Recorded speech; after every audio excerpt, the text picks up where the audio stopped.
আজকের গল্পের নাম চঞ্চলা পরী আর বরফের ডাইনি। এক সময়ের কথা, বরফে ঢাকা ছিল হেমপুর নামের এক রাজ্য। সেখানে কোনো ফুল ফুটতো না, পাখি গান গাইতো না, কারণ হেমপুরে রাজত্ব করত বরফের ডাইনি গ্লাসিয়া। সে সব কিছুই জমিয়ে রাখতো। মানুষ, গাছ, নদী সব জমে যেত তার এক হিমশীতল নিঃশ্বাসে। সবাই ভয় পেত তাকে। রাজ্য জুড়ে কেবল বরফ আর নীরবতা। অন্যদিকে রংপুরী নামে এক আনন্দের রাজ্য ছিল। সেখানকার পরীরা খুব হাসি খুশি ছিল, কিন্তু তাদের মধ্যে এক চঞ্চলা পরী ছিল, যার নাম ছিল চঞ্চলা।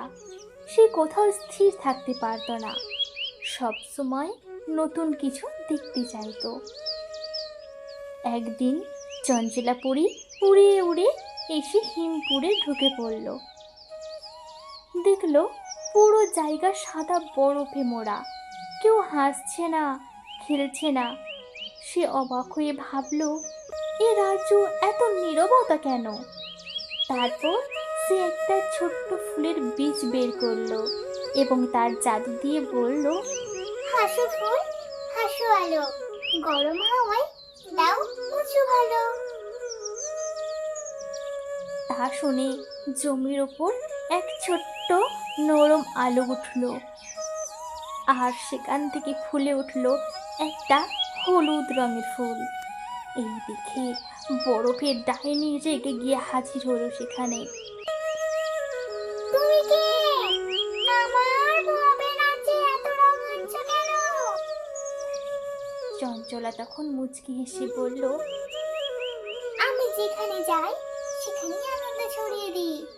যদি তুমি চাও আমরা একসাথে রাজ্যটাকে বদলাতে পারি। ডাইনি প্রথমে রেগে উঠলেও সে দেখে যখন ফুল ফুটলো, চারিদিকে শিশুরা আস্তে আস্তে বেরিয়ে এলো, গান গাইতে শুরু করলো, আর বাতাসে একটা উষ্ণতা ছড়িয়ে পড়লো, তখন তার বরফ হৃদয়েও একটু গলে গেল। অবশেষে গ্লাসিয়া বলল, তুমি আমায় একা রেখে চলে যেও না, আমি বদলাতে চাই। চঞ্চলা হেসে বলল, আমি এখানেই থাকবো যদি তুমি হাসতে শেখো।